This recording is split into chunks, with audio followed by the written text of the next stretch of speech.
আরো ধরে বলেন সুবহানাল্লাহ। তাহলে আগের গভর্নরও সৎ এবং যোগ্য, তবে এখন যারা দিলাম উনি আরো সৎ। হ্যাঁ হ্যাঁ, উনি আরো সৎ, আরো যোগ্য। আগে জাগরে নবী পাঠাইছি, ওনারাও মাসুম ছিলেন, তবে মাসুম হওয়ার দিক থেকে এখন যারা পাঠাইলাম আমি আল্লাহ আখেরি নবী হিসেবে, ইনি ওনাদের সবার সে আরো অগ্রগামী। আল্লাহু আকবার। তিলকার রুসুলু ফাদ্দালনা বাযহুম আলা বায। এই আয়াত কি কোরআনে আসেনি? ও তাইলে কথা এটা আমার নয়। আল্লাহু আকবার কয় না ভাই? এটা কার কথা?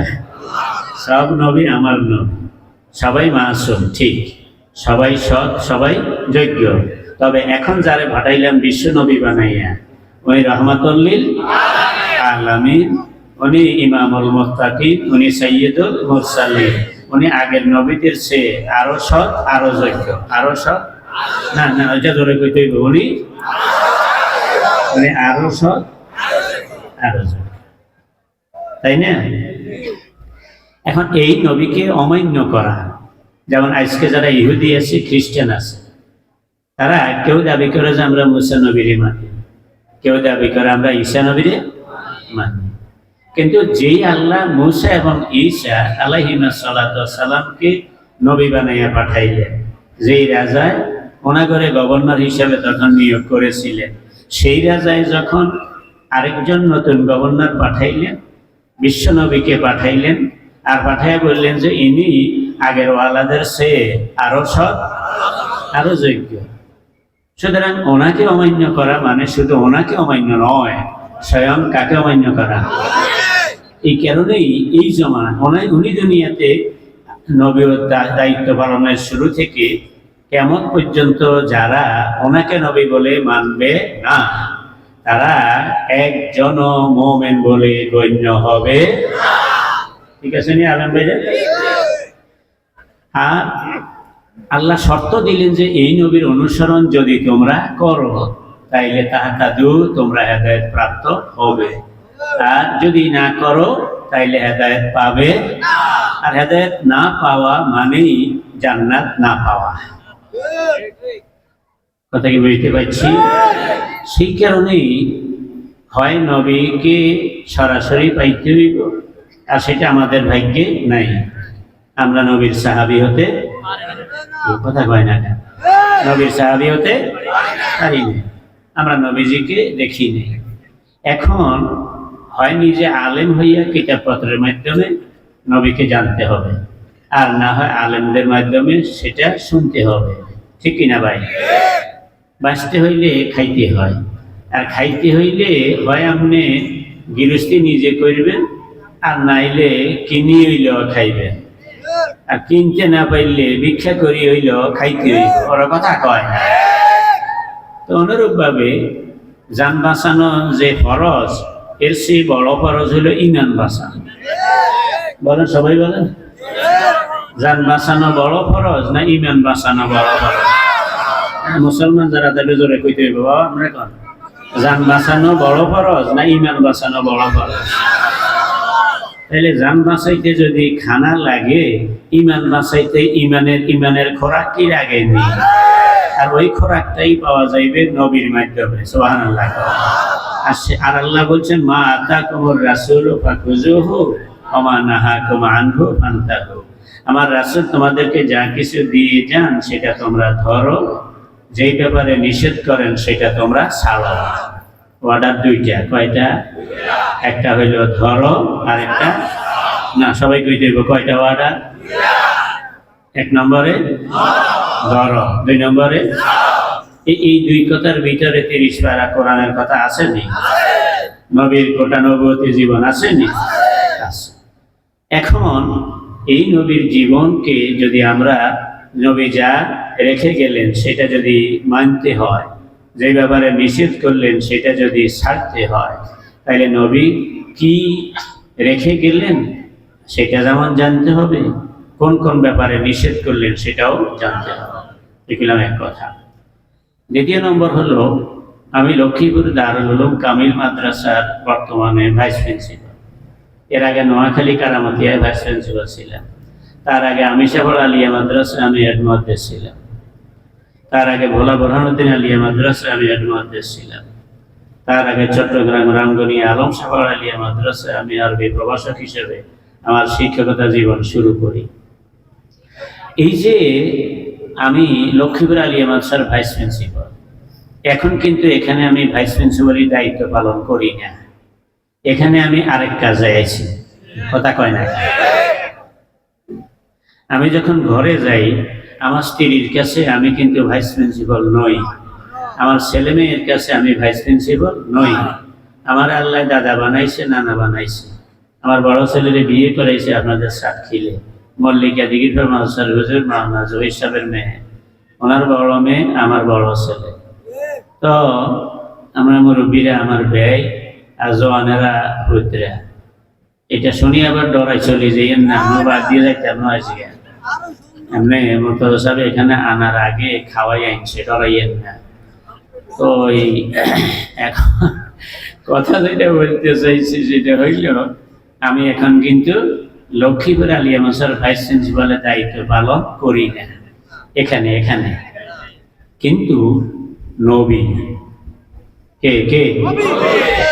একজন নবী যখন আল্লাহর অর্ডার হয় তখন থেকে ইন্তেকাল পর্যন্ত তারা যত কাজ করেন, যত কথা বলেন, কি বেশি কন? সবাই বলেন কি পেয়েছিলেন? যত কাজ করেন, যত কথা বলেন, সবটা নবী হিসেবে করেন। কোন হিসাবে করেন? আরো জোরে কন, কোন হিসাবে করেন? নবী হিসেবে করেন। হ্যাঁ, দুই চারটা কথা নবীদের জীবনে এরকম আছে যেগুলো ব্যক্তি হিসেবে করেন, এরকমও দুই চারটা হয়েছে। তবে সেটা কোনটা কোনটা ওইটা আবার হাদিসে কোরআনে আলাদাভাবে স্পষ্ট করা আছে। কথা বুঝতে পারি না লাগে। ওই কয়েকটাই হইল ওনার ব্যক্তিগত, আর বাকি যেগুলি এগুলি সব নবী হিসেবে। হ্যাঁ, এমনকি নবীরা যখন ঘুমায় তখনও ওনারা নবী থাকেন। কি কইছিলেন? আপনার মনে হয় আমার উপরে রাগ করো, কথা বলিয়েন। নবীরা যখন ঘুমায় তখনও ওনারা নবী থাকেন। সে কারণে আমার আপনার স্বপ্ন শরীয়তের কোনো দলিল নয়, কিন্তু নবীর স্বপ্ন শরীয়তের। সুবহানাল্লাহ জোরে কইতেন না? এনারা সুবিধা পাইছে যে হুজুর যেহেতু আজকে দুর্বল অসুস্থ, আজকে আমার ঘুম যাওয়ানোর সুযোগ। খবরদার বেড়াইরা ধরা খাইয়েন না। আমরা বেহাই হয়েছেন, আমার ছেলের দিক, ছেলে বিয়ে করেছি। আপনাকে খোলার কাছে আমি মাইয়া বিয়ে দিই না, আপনাকে মাইয়া আমার খোলারে বিয়ে করাইছি। সুতরাং যদিও আপনার ব্যয়, কিন্তু সামাজিক নিয়ম অনুযায়ী আমি কিন্তু একটা নিষেধ না, খোলা বিয়ে করাইছি। এমনি আমারও মেয়ে দুইটা বিয়ে দিছি অন্য এলাকায়, ওনাদের কাছে আবার আমি একটু নিচে আসি, যেহেতু আমি মাইয়ার বাপ। আচ্ছা, আমাদের নজর আসেনি, একটু মজা করলাম আর কি। সম্মানিত হাজিরিন, তাইলে ইব্রাহিম আলাইহিস সালাম স্বপ্নে দেখলেন, দেখিয়ে ঘুম থেকে জাগিয়ে ছেলেরে কইলেন ইয়া বুনাইয়া। কি কইছে কন?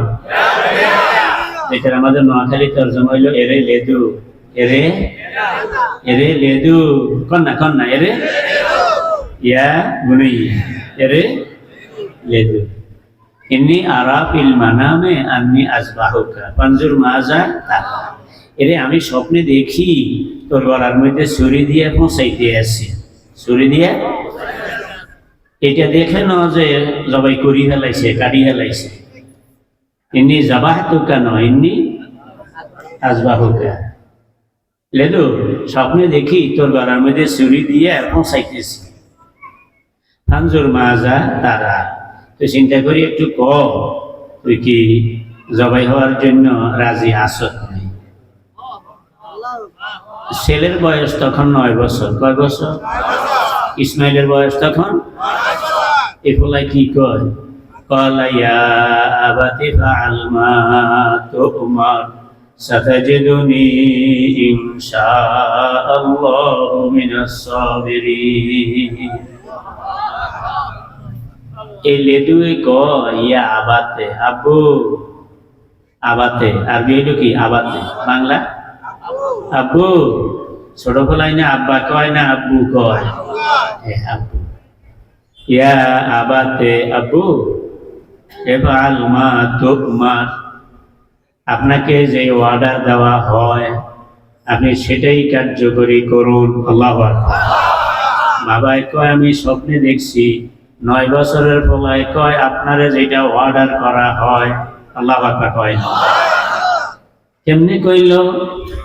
আরেকটা কথা বলে রাখি, গত কয়েকদিন আগে লাইভে আমি আলোচনা করেছি সিরাতুন নবী নাকি মিলাদুন নবী। পাইছেন নি? আমরা প্রায় 2.5 লক্ষ লোকে শুধু আমার আইডি থেকে আমার এই আলোচনাটা দেখছি। সেখানে আমি এটা আলোচনা করেছি যে সকল নবী, এবং বলছি যে মাওলানা মওদুদী রহমাতুল্লাহ আলাইহি তাঁর তাফহিমা কিতাবের হেসাউয়ালে উনি লিখছেন যে শুধু আমাদের নবী তা নয়, সকল নবী। কোন নবী? না, জোরে কইতে হইব। সকল নবী দুনিয়ায় যখন এসেছেন তখন তারা নবী হিসেবে এসেছেন। সুবহানাল্লাহ। এবং যখন যেই নবী যখন এসেছেন তখনই নবী হিসেবে এসেছেন। হ্যাঁ, নবতী দায়িত্ব পালন, আল্লাহ যারে যখন অর্ডার দিছে দায়িত্ব পালন তখন শুরু হয়েছে। সুবহানাল্লাহ কয় না? এবং এটার একটা জ্বলন্ত প্রমাণ কোরআনে আছে। কোথায় আছে? ঈসা নবীর জন্মের আগেই ফেরেশতা আসিয়া বিবি মরিয়মের বলছিল, মরিয়ম তুমি, তোমার তো বাচ্চা হবে অল্প সময় পরে, বিয়ে তো হয় নাই, লোকেরা নানান কথা কইবে, তুমি মুখে কোনো জবাব দিও না, কেউ প্রশ্ন করলে বাচ্চারে দেখাই দিও। তো যখন ঈসা আলাইহিস সালাম জন্ম হয় তখন ওরা আসিয়া, লোকেরা আসি বলল, ইয়া উখতা হারুনা মা কানা আবুকা ইমরাআ সাউইন ওয়া মা কানাত উম্মুকা বাগিয়া।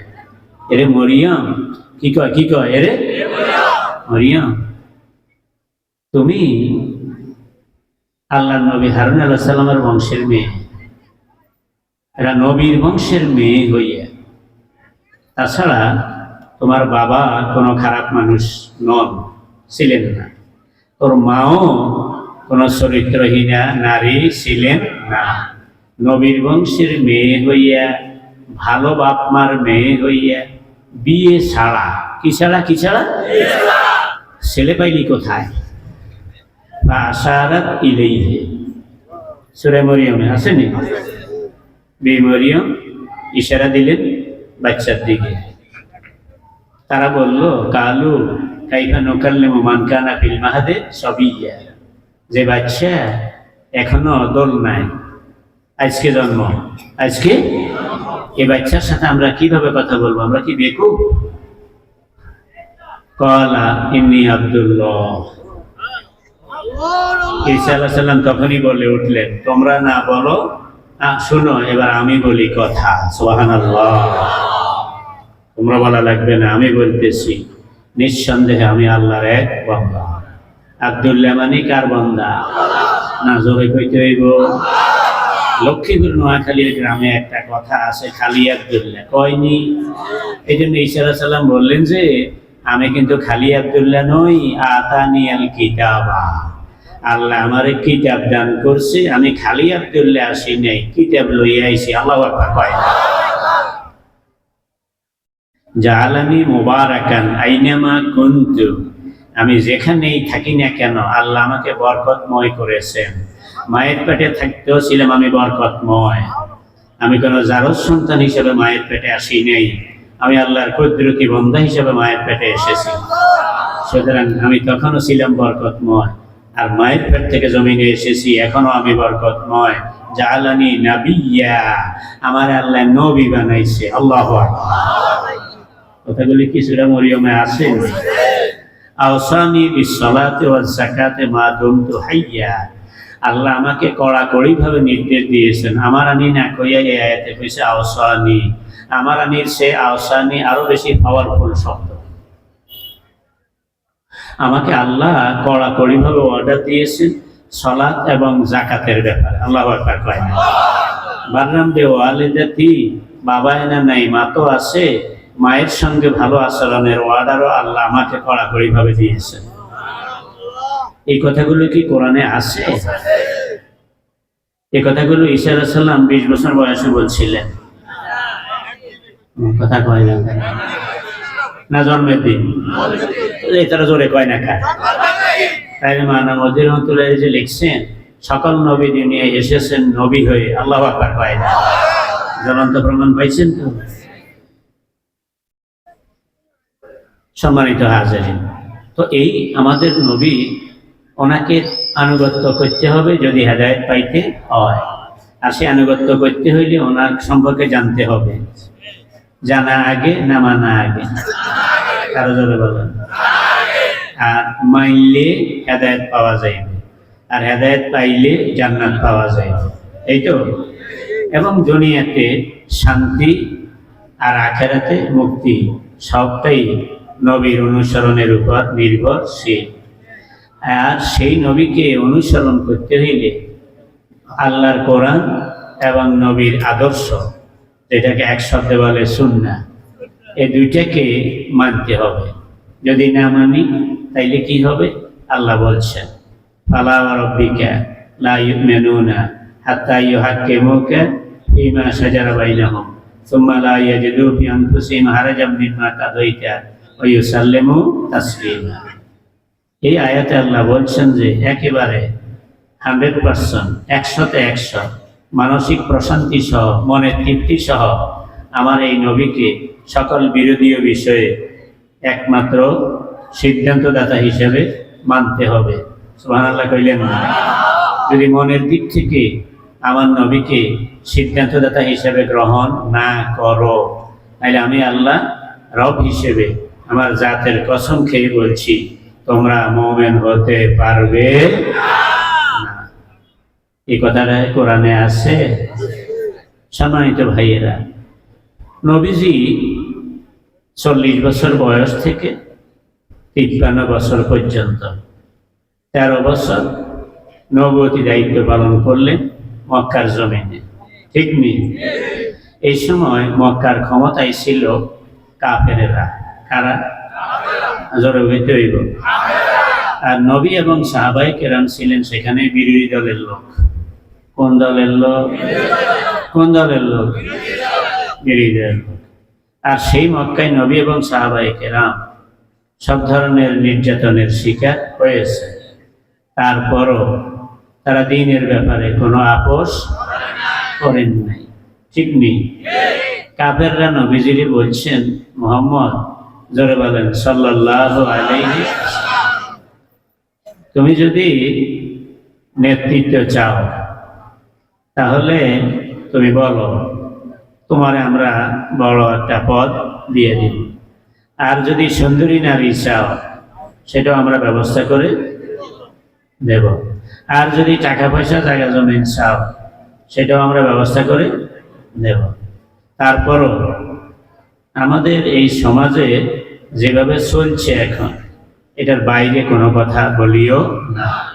নবী তখন কি বলছেন যে আকাশের সূর্য যদি আমি আমার ডান হাতে দাও, সিরাতে ইবনে হিশামে পরিষ্কার লেখা, আর যদি চন্দ্রটা আনিয়ে আমার বাম হাতে দাও।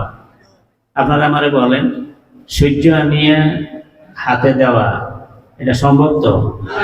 কথা জোরে কয় না কেন? শুধু চন্দ্রটা আনিয়ে হাতে দেওয়া এটা সম্ভব? জি জি। তাহলে নবীর এই কথার অর্থ কি?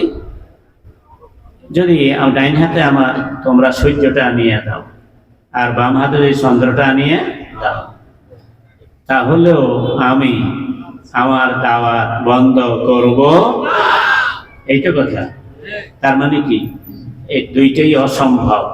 এই অসম্ভবটাও যদি সম্ভব, জোরে কন, এই অসম্ভবটাও যদি সম্ভব, হয়, তাহলে আমার পক্ষে আমার এই দাওয়াত বন্ধ করা সম্ভব হবে।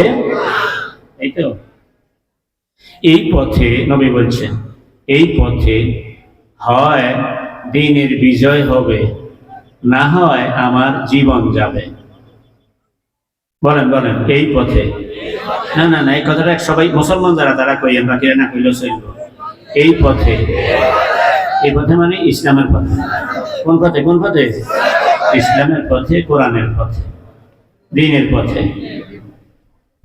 এই পথে হয় দ্বীনের বিজয় হবে, দ্বীনের, না হয় আমার, না জোরে কোন, হয় দ্বীনের বিজয় হবে, না হয় আমার জীবন যাবে। এই দুই কথার বাইরে আর কোনো কথা নাই। তবে একটা কথা তোমাদেরকে আমি বলে রাখি, নবী কয়, আমি তো আল্লাহর নবী, যখন তোমরা যদি আমার কথাটা মানিয়ে নাও, তাহলে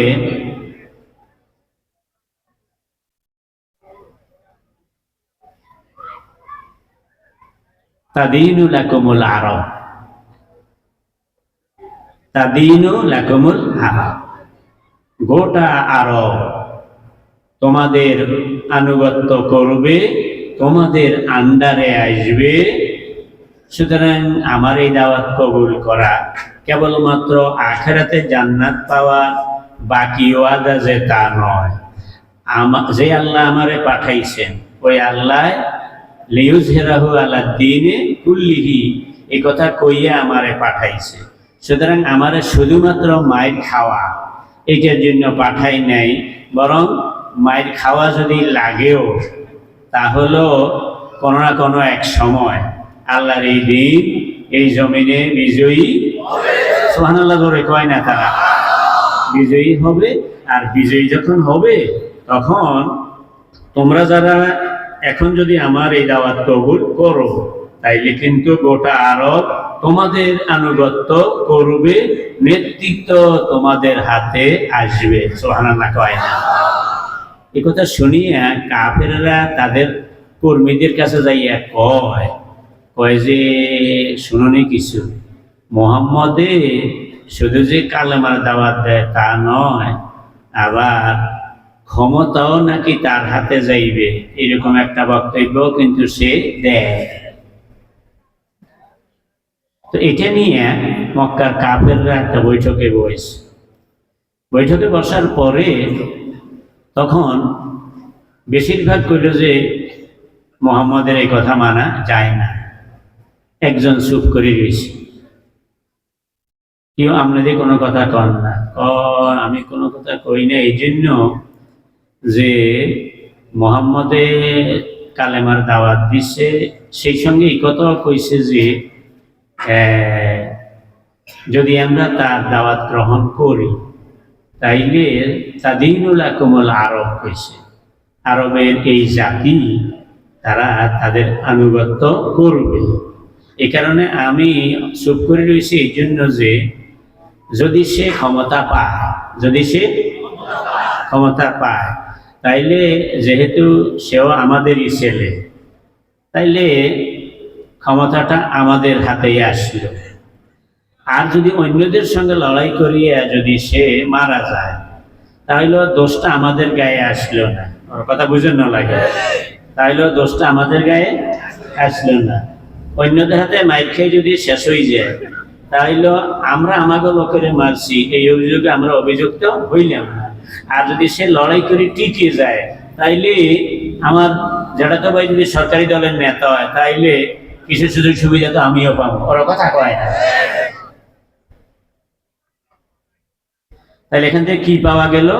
আমার নবীর মক্কার যেই দাওয়াত, সেই দাওয়াতটাও কিন্তু একেবারে নিরামিষ দাওয়াত ছিল না। সুবহানাল্লাহ কয় না তারা? আমার মনে হয় কথা বুঝতে পারিনি আগে আমরা করে। মক্কার দাওয়াতটাও কিন্তু যদিও বিরোধী দলে, কিন্তু দাওয়াতের সূচনা থেকে কিন্তু একেবারে নিরামিষ দাওয়াত ছিল না, বরং তখন থেকে দাওয়াত ছিল যে এই দ্বীনের দাওয়াত তোমরা গ্রহণ করো, আল্লাহ কিন্তু এই দ্বীনের বিজয় একদিন। সুবহানাল্লাহ কয় না জোরে? তাবলীগ জামাত আসেনি আপনাদের সাথে? তাবলিগে কেউ সময় দিয়েছেন কোনো সময়? কে কে সময় দিয়েছেন একটু হাত তোলেন যারা তাবলিগে সময় দিয়েছেন। আমিও তাবলিগে সময় দিয়েছি, ছাত্র জীবনে তাবলিগে আমিও সময় দিয়েছি সমনির ক্যাডার হিসাবে। বোর্ডেরা মনে আছে নি সমনির ক্যাডার হিসাব তাবলিগে? তো ক্যাডার হিসাব তখন তাবলিগি নেশাব উর্দুতে ছিল, আমার দিতে পড়ার জন্য আমি ওই উর্দুটা পড়ি বাংলা। তো তাবলিগ জামাতের প্রতিষ্ঠাতা মাওলানা ইলিয়াস রহমাতুল্লাহ, ওনার মালফুজাত উর্দু যেটা ওইটা আমার কাছে আছে। তো সেখানে এক জায়গায় আছে যে উনি বলছেন, हम ये जो चिल्लत फेरत का काम कर रहे हैं ये इस्लाम के आलिफ बे से हैं। আমরা যে চিল্লা দেই গাস্ত করি এগুলি কিন্তু পুরো ইসলাম নয়, এগুলো ইসলামের আলিফ বে তে সে, এগুলো ইসলামের আলিফ বে তে সে। আচ্ছা আপনারা বলেন তো আলিফ বে তে সে না আলিফ বা তা সা? জোরে কোনটা? কিন্তু উনি লিখছে আলিফ বে তে সে, তাহলে এটা ভুল? হ্যাঁ না, ভুল নয়। কেন ভুল নয়? আরবি হিসাবে আলিফ বা তা সা এটা শুদ্ধ, আর উর্দু হিসাবে আলিফ বে তে সে এটা শুদ্ধ। কথা মনে থাকবে নি? কিছু ফাঁটা আছে উর্দু জানে না, তো না জানি আগের হুজুরা ভুল শিখেছে, এরকম একটা কথা আসেন দেশের মধ্যে। হ্যাঁ, আগের হুজুরা ওনারা সব ভুল শিখেছে, এটা ভুল ওইটা ভুল ওইটা ভুল। তো মুরব্বীরা যদি কয় যে এটা তো আমার আগের হুজুরা, আদেরও কইও না আগের হুজুরা সব ভুল শিখেছে, এরকম একটা কথা আসেনি। আসল কথা না হইলে এই ফাঁটা জানে না। যাক, তো কথা বলছিলাম কি, তো উনি বলছেন যে আমরা যে চিল্লা দেই গাস্ত করি এগুলি হলো ইসলামের আলিফ বে তে সে, তার মানে কি ইসলামের একেবারে শুরু। আর যখন কুল হামারা নেশাব জামিও মা জাবিহিন নবী সাল্লাল্লাহু আলাইহি সাল্লাম হয়, উনি লিখছেন যে আমাদের সিলেবাস হইল আল্লাহ নবী যা কিছু নিয়ে এসেছেন তার পুরোটাই হইল আমাদের মুসলমানের সিলেবাস। সুবহানাল্লাহ। যেদিন আমরা পুরো সিলেবাসের উপর কাজ করতে পারবো সেদিন ভারতবর্ষের অবস্থা 500 বছর আগে যেমনটা ছিল আবার তেমনটা হবে। সুবহানাল্লাহ। তার মানে ইঙ্গিত করলেন মোগল আমলে যে এই দেশে ইসলামী শাসন ছিল, মাওলানা ইলিয়াস রহমাতুল্লাহ আলাইহি তার মালফুজাতের মধ্যে উনি বলছেন যে পুরো সিলেবাস অনুযায়ী কাজ যদি করতে পারি তো 500 বছর আগে মুসলমানরা যেমন ভারতবর্ষের ক্ষমতায় ছিল আবার ভারতবর্ষের ক্ষমতায় মুসলমানরা আসবে। আল্লাহু আকবার। এই কথাগুলো মালফুজাতে আছে। তো আমি এগুলো পড়িয়ে দেখলাম যে আসলে এই আমাদের মুরব্বীরা, পীর মুরিদি লাইনের হক্কানি যারা, তবলিগি লাইনের মুরব্বী যারা, ইসলামী আন্দোলন রাজনীতির ময়দানে মুরব্বী যারা, মূল জায়গায় সবাই কিন্তু ঠিক আছে, আলহামদুলিল্লাহ। কয় না, মূল জায়গায় সবাই কি ঠিক আছে। হয়তো জানেন না, সাকিল হাই স্কুলে এক স্যারে ইংরেজি পড়ায়, আরেক স্যারে বাংলা পড়ায় না, আরেক স্যারে উনি অঙ্ক করায়। যে মেয়ে অঙ্ক করায় এই মেয়ে ইংরেজি মোটেও জানে না, কথা কয় না। যে মেয়ে ইংরেজি পড়ায় মেয়ে অঙ্ক মোটেও জানে না। মৌলিকভাবে প্রাথমিকটা সবাই জানে এবং স্বীকারও করে যে এগুলিরও দরকার আছে। হ্যাঁ, যে মেয়ে ইংরেজি ভালো জানে উনি ইংরেজি পড়ায়, যিনি অঙ্ক ভালো পারে উনি অঙ্ক করায়, এই নয় কথা। আর সরকার এই কারণে সবাইরই বেতন দেয়, দেয়নি না, দেয় না। তো সেই কারণে দ্বীনের কাজে তবলিগি ভাইয়েরা, হক্কানি পীর মাশায়েখরা এবং রাজনীতির ময়দানে যারা ইখলাসের সঙ্গে কাজগুলো করে, সরকার যেরকম সব মাস্টারের বেতন দেয়, আল্লাহ তাআলা এই সবাইকে জান্নাতের নিয়ামত দান করবে। তো আমরা কিছু মানুষ বেকুব, এই জন্য আমি ইংরেজি পড়াই, তো আমি কই যে ইংরেজি ছাড়া আর কোনোটার কোনো দাম নাই। ওই মেয়ে বাংলা পড়া, এ মেয়ে বাংলা ছাড়া কোনোটার দাম নাই। আসলে সবটারই দাম আছে, আর আছে বললেই সরকার সিলেবাসে সবগুলো রাখছে। নবী কিন্তু সবটা করেছে, আমাদের ওই যোগ্যতা নাই বিধায় যারা আল্লাহ যতটুকু যোগ্যতা দিয়েছে যে এই লাইনে, উনি ওই লাইনে কাজ করে। আল্লাহ সকলের দ্বীনি খেদমত কবুল করেন, বলেন। আমি বলতেছিলাম এইটা যে কথা আর বাড়াইতে পারতেছি না। আল্লাহর নবী তার এই মক্কার 13 বছর, কয় বছর এখান থেকে নবী হিজরত করে মদিনা শরীফ গেলেন, আর মদিনা যাইয়া রাষ্ট্র গঠন করলেন। তখন রাষ্ট্র গঠনটা কিন্তু উনি মানুষ হিসেবে করেছেন তা নয়, সেটাও কিন্তু নবী হিসেবে। কথা কয় নাই মেয়েরা? আমি আগেই বলছি যে নবী একেবারে ঘুমে যখন, তখনও কি, এটা মনে আছে নি আপনাকে? এরপরে 10টি বছর মদিনায় রাষ্ট্র চালাইলেন এবং কোরআনের যতগুলো আয়াত একে একে নাজিল হয়েছে, ব্যক্তি, পরিবার, সমাজ, রাষ্ট্র, অর্থনীতি, রাজনীতি, তাসাউফ, শরীয়ত, মারেফত, যত লাইন বলেন সকল সেক্টরে এই আয়াতগুলোকে নবী সেট করেছেন নবীর জীবনে, সাহাবায়ে কেরামের জীবনে। সুবহানাল্লাহ কইবেন না? আর এই সবগুলো কাজ নবী করেছেন কার অর্ডারে? না, একটু জোরে কইতে হইব, কার অর্ডারে? আল্লাহর অর্ডারে। এরপরে 63 বছর জীবনে রবিউল আউয়াল চাঁদে সোমবারে, কি বারে?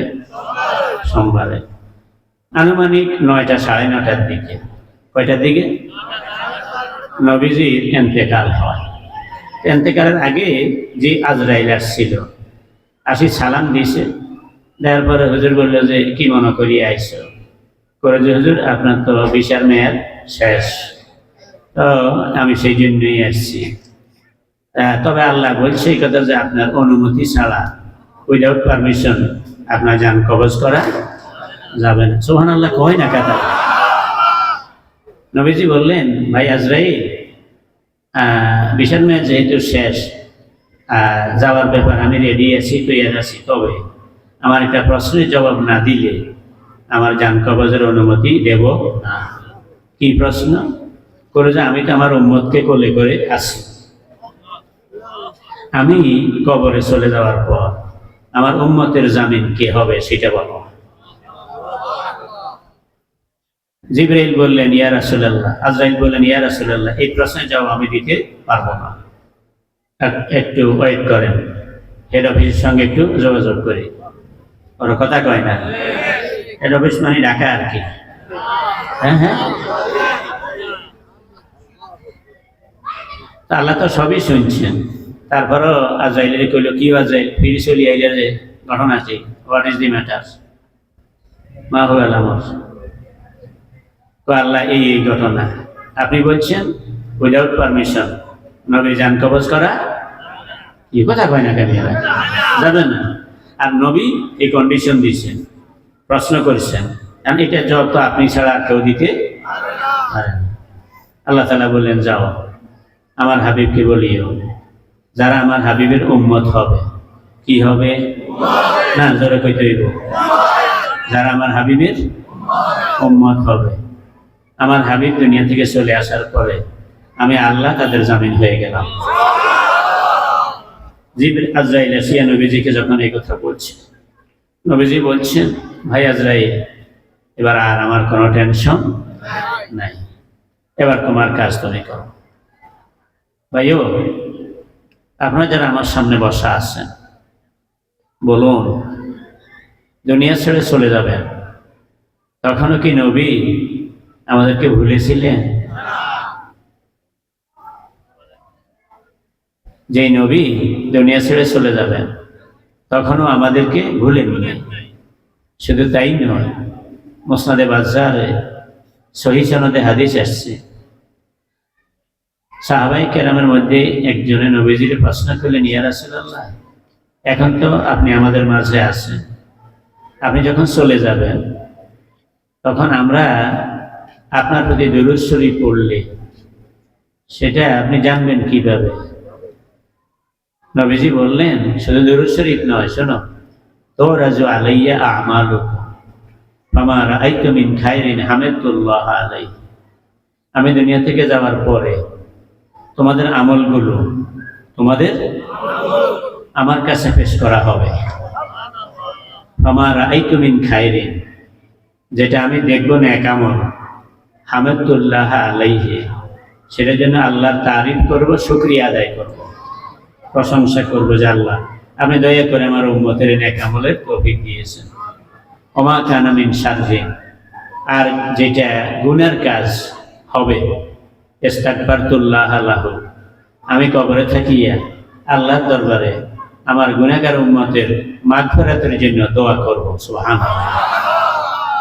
বলুন, নবী কবরে আছেন, আগেই বলে গেছেন কবরে গেলেও উম্মত তোমাদেরকে আমি ভুলব না। সেই দরদি নবী, সেই দয়ার নবী, তার আমাদের জন্য যে এই দয়া, শুধু উনি বলছেন তা নয়। খোলেন না কোরআন শরীফ, লাকাদ জাআকুম রাসূলুম মিন আনফুসিকুম আজিজুন আলাইহি মা আনিতুম হারিসুন আলাইকুম বিল মুমিনিনা রাউফুর রাহিম। তোমাদের কাছে এমন এক রাসূল এসেছেন যিনি তোমাদের জন্য লোভী, তোমাদের জন্য লোভী, তার মানে তোমাদের দুনিয়ার কল্যাণ, আখিরাতের মুক্তি, আখিরাতের জান্নাত, সেটা পাওয়ার জন্য তিনি লোভী। আর আজিজুন আলাইহি মা আনিতুম, তোমরা কোনো কষ্ট পাও, বিপদে পড়ো, এটা যিনি সহ্য করতে পারেন না, এমন দরদি লোকেরে তোমাদের জন্য আমি আল্লাহ রাসূল বানাইয়া পাঠিয়েছি। উম্মতের জন্য এই যে দরদি নবী, এই সার্টিফিকেটটা আমি ইসমাইল দিলাম না আল্লাহ দিলাম? ভাই একটু জোরে বলেন না, একটু জোরে। আল্লাহ যদি সার্টিফিকেট দেয় যে তোমাদের জন্য এত দরদি আমার এই নবী, আমাদের কি ওই নবীর প্রতি দরদ থাকা লাগবে না লাগবে? মনে রাখবেন, নবীজির উম্মত হওয়ার জন্য তিনটা জিনিস লাগবে। কয়টা কয়টা? মুহাব্বত, বলেন, আজমত, ইতাআত। আর এই তিনটার আগেই লাগবে ঈমান। ঠিক আছে? তাহলে নবীর প্রতি ঈমান, এরপরে নবীর প্রতি মুহাব্বত, নবীর আজমত এবং নবীর ইতাআত, আনুগত্য। আমরা কি এই নবীর প্রতি ঈমান এনে নবীর মুহাব্বত, নবীর আজমত, নবীর ইতাআত, আনুগত্য এগুলো কবুল করতে রাজি আছি? কারা কারা রাজি? একটু দুই হাত তুলি, নারায়ে তাকবীর। আরো জোরে নারায়ে তাকবীর। বলেন, ইয়া আল্লাহ, আমি মুসলমান হিসেবে আপনার সঙ্গে ওয়াদা করিতেছি নবীজির প্রতি আমার ঈমান, নবীজির প্রতি মুহাব্বত, নবীর প্রতি আজমত, নবীর ইতাআত, আনুগত্য আমি মরণ পর্যন্ত করে যাব। ইয়া আল্লাহ, দয়া করে আমার ওয়াদা কবুল করুন। আমিন ইয়া রাব্বাল আলামিন। আমার ঘড়িতে এখন 11টার বাকি আর 8 মিনিট। এই 8 মিনিট মাত্র কথা বলবো, এর বাইরে 1 মিনিটও আর যাব না। দয়া করে উঠবেন না। সম্মানিত হাজিরিন, নবীজির ইন্তেকাল হইল সোমবারে, আনুমানিক 9টা থেকে 9:30, ঠিক নেই? এরপরে কিন্তু নবীকে সোমবারে গোসল দিয়া, কাফন পরাইয়া, জানাজা পড়িয়া নবীকে দাফন করা হয়নি। সোমবার দিবাগত রাত্রেও হয়নি। মঙ্গলবার দুপুরের পরে, জোহরের পরে, বলেন না, জোহরের কিবারে? কিবারে? মঙ্গলবারে জোহরের পরে হযরত আবু বকর রাদিয়াল্লাহু তাআলা আনহু আলী রাদিয়াল্লাহু আনহুকে বললেন, আপনি যান, এবার নবীজির গোসলের কাজ শুরু করেন। নবীজিকে গোসল করাইয়া, কাফন পরাইয়া মাসনুন তরিকায় খাটলির উপরে রাখা হয়। এরপরে কোন কোন কিতাবে আসছে সর্বপ্রথম নবীজির জানাজা পড়েছেন স্বয়ং আল্লাহ পাক। আর কোন কোন কিতাবে ফেরেশতাদের কথা বলা হয়েছে যে সর্বপ্রথম ফেরেশতারা, তার মানে মাখলুকাতের মধ্যে প্রথমে ফেরেশতারা, এরপরে নবীর পরিবারের সদস্যরা। আমরা যেরকম জানাজা পড়ি একজন ইমাম হইয়া, বাকিরা মুক্তাদি হইয়া, নবীজির জানাজা এই নিয়মে হয়নি। কারণ নবীজি মানুষ হিসেবে ওনার ইন্তেকাল হয়েছে ঠিক, কিন্তু ওনার নবুয়ত ক্যান্সেল হয়নি, নবুয়তের জমানা শেষ হয়নি, উনি তখনও নবী। সুবহানাল্লাহ কইতেন না? উনি তখনও নবী। সে কারণে নবীর সামনে অন্য কেউ ইমাম হবে না। সে কারণে পার্সোনালি সবাই জানাজা পড়েছেন। এই পড়া শেষ হইতে হইতে মঙ্গলবার দিবাগত দুপুর রাত্র হইয়া গেছে। দুপুর রাত্রে নবীজিকে কবরে রাখা হয়েছে। এখন একটা প্রশ্ন আপনাদের কাছে রাখি, এই মসজিদের সামনে জোহরের আগে দিয়ে খাটলিতে করিয়ে একটা মাইয়েত আনা হইল জানাজার জন্য। আপনারা এই এলাকার লোকেরা বলেন, আগে কি জোহরের নামাজ পড়েন না আগে জানাজা পড়েন? সবাই বলে না কেন? কেন? জানাজাও ফরজ, জোহরের নামাজও ফরজ, কিন্তু জোহর হইল ফরজে আইন আর জানাজা ফরজে। এই কারণে বড় কোনটা? না, জোরে কইতে হইব ফরজে আইন।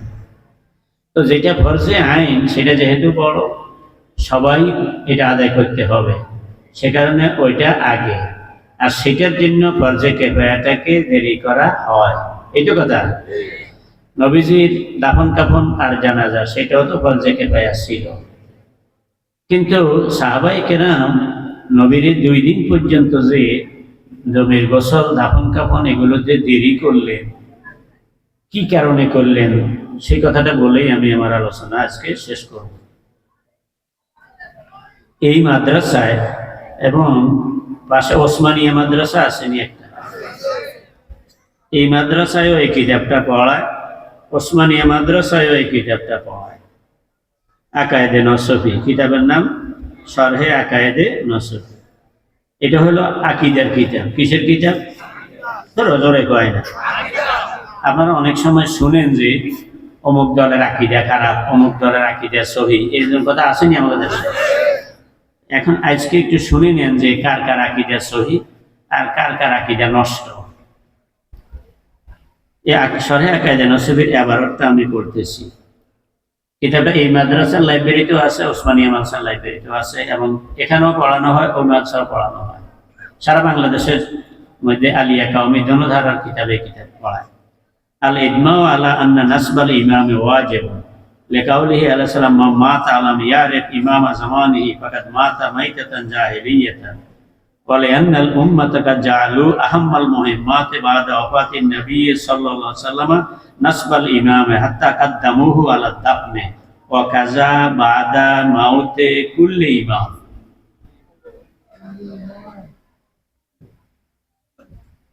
অর্থ কি? আল ইজমাউ, ইজমা কাকে বলে? ঐক্যমত। বলেন তো, কয় যে সকল যুগের, সকল দেশের, সকল আলেমের এই পয়েন্টে ঐক্যমত হয়েছে। কি হয়েছে? একজনও এই ব্যাপারে দ্বিমত করেননি। কোন ব্যাপারে? তো আন্না নাসবাল ইমামে ওয়াজিব, একটা রাষ্ট্রের জন্য একজন ইমাম নিয়োগ করা, একটা রাষ্ট্রের জন্য, বলেন সবাই বলেন, একটা রাষ্ট্রের জন্য একজন ইমাম নিয়োগ করা, এটা ওয়াজিব। আর আকায়েদের কিতাবের ওয়াজিব, ফিকহের কিতাবের ওয়াজিব এক নয়। ফিকহের কিতাবের ওয়াজিব হলো ফরজের নিচে সুন্নতের উপরে। কি হুজুরের কথা কয় না?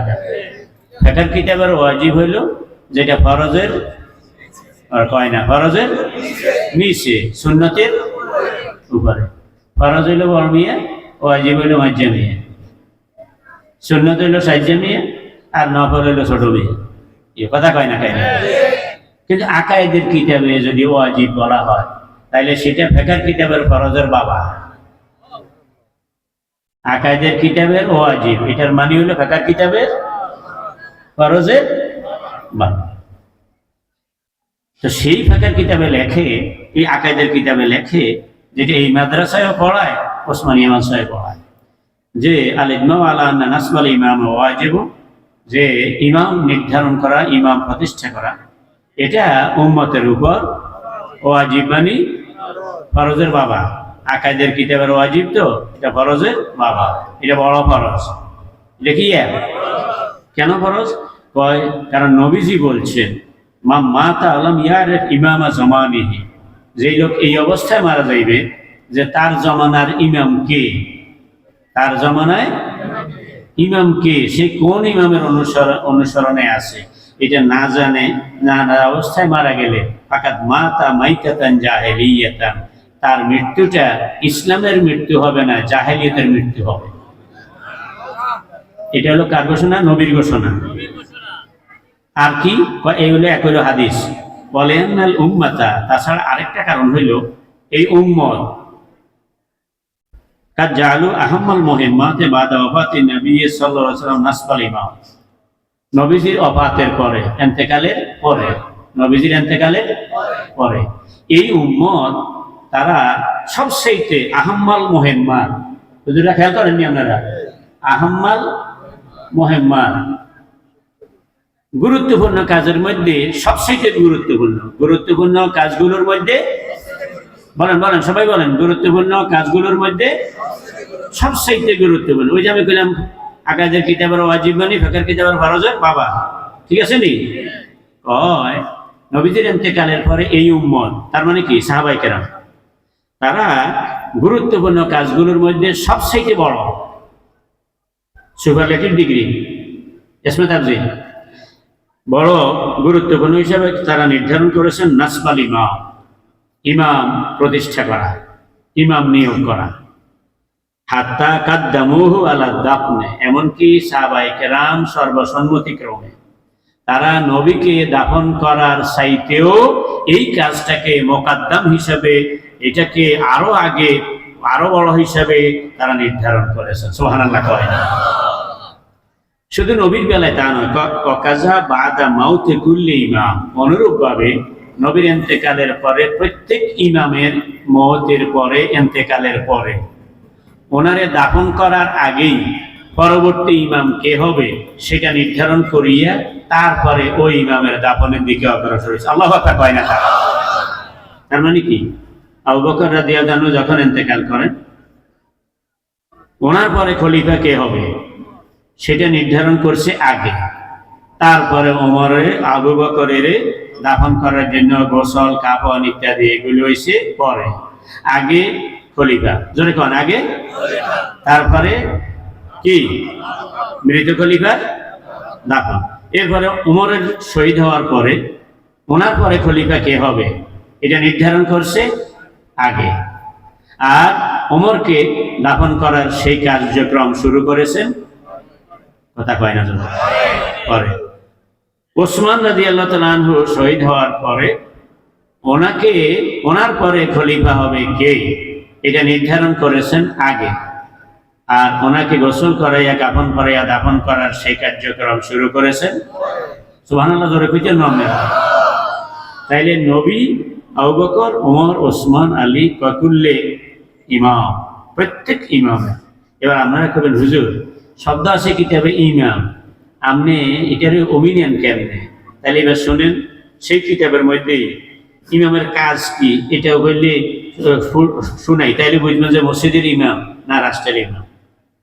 লিআন্না কাসীরাম মিনাল ওয়াজিবাতিশ শরঈয়্যাতি ইয়াতাওয়াক্কাফু আলাইহি কামা ইশারা ইলাইহি বিকাউলি আল মুসলিমুনা লা বুদ্দা লাহুম মিন ইমামিন, মুসলমানদের অবশ্যই এমন এক ইমাম থাকতে হবে ইয়াকুমু বিতানফিজি আহকামিহিম, যিনি তাদের দেশে ইসলামের আইন তিনি বাস্তবায়ন করবেন, ওয়া ইকামাতি হুদুদিহিম, এবং দেশে ফৌজদারি দণ্ডবিধি, অপরাধের যত বিচার সেগুলো কার্যকরী উনি করবেন, আর অসাধ্যে সুগুরিহীন, দেশের সীমান্ত তিনি রক্ষা করবেন, ও তাজহিজে জুয়ুসিহীন, সেনাবাহিনীকে সর্বোত্তম রূপে তিনি সাজাইবেন, আখজে সাদাকাতিহীন, দেশের জনগণ থেকে জাকাত আদায় করবেন, কাহরিল মুতাগাল্লিবাতি ওয়াল মুতালাসসাসাতি ওয়া কুতাই তারিকে, এবং জোর জুলুমবাজ যারা তাদেরকে দমন করবেন, চোর ডাকাত দমন করবেন, একামতিল জুমাই ওয়াল আইয়াদে, এবং জুমার নামাজ, জাতীয় মসজিদের জুমার ইমামতি, জুমার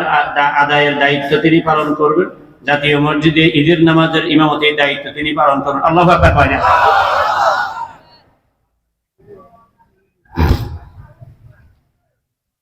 ওয়াকাতিল মুনাজাআতিল ওয়াকাতি বাইনাল ইবাদে, এবং মানুষের মধ্যে যত ব্যাপারে যত এই দ্বন্দ্ব সংঘাত থাকবে, এগুলোর বিচার এগুলি ব্যবস্থার ফয়সালা করার উনি ব্যবস্থা নেবেন।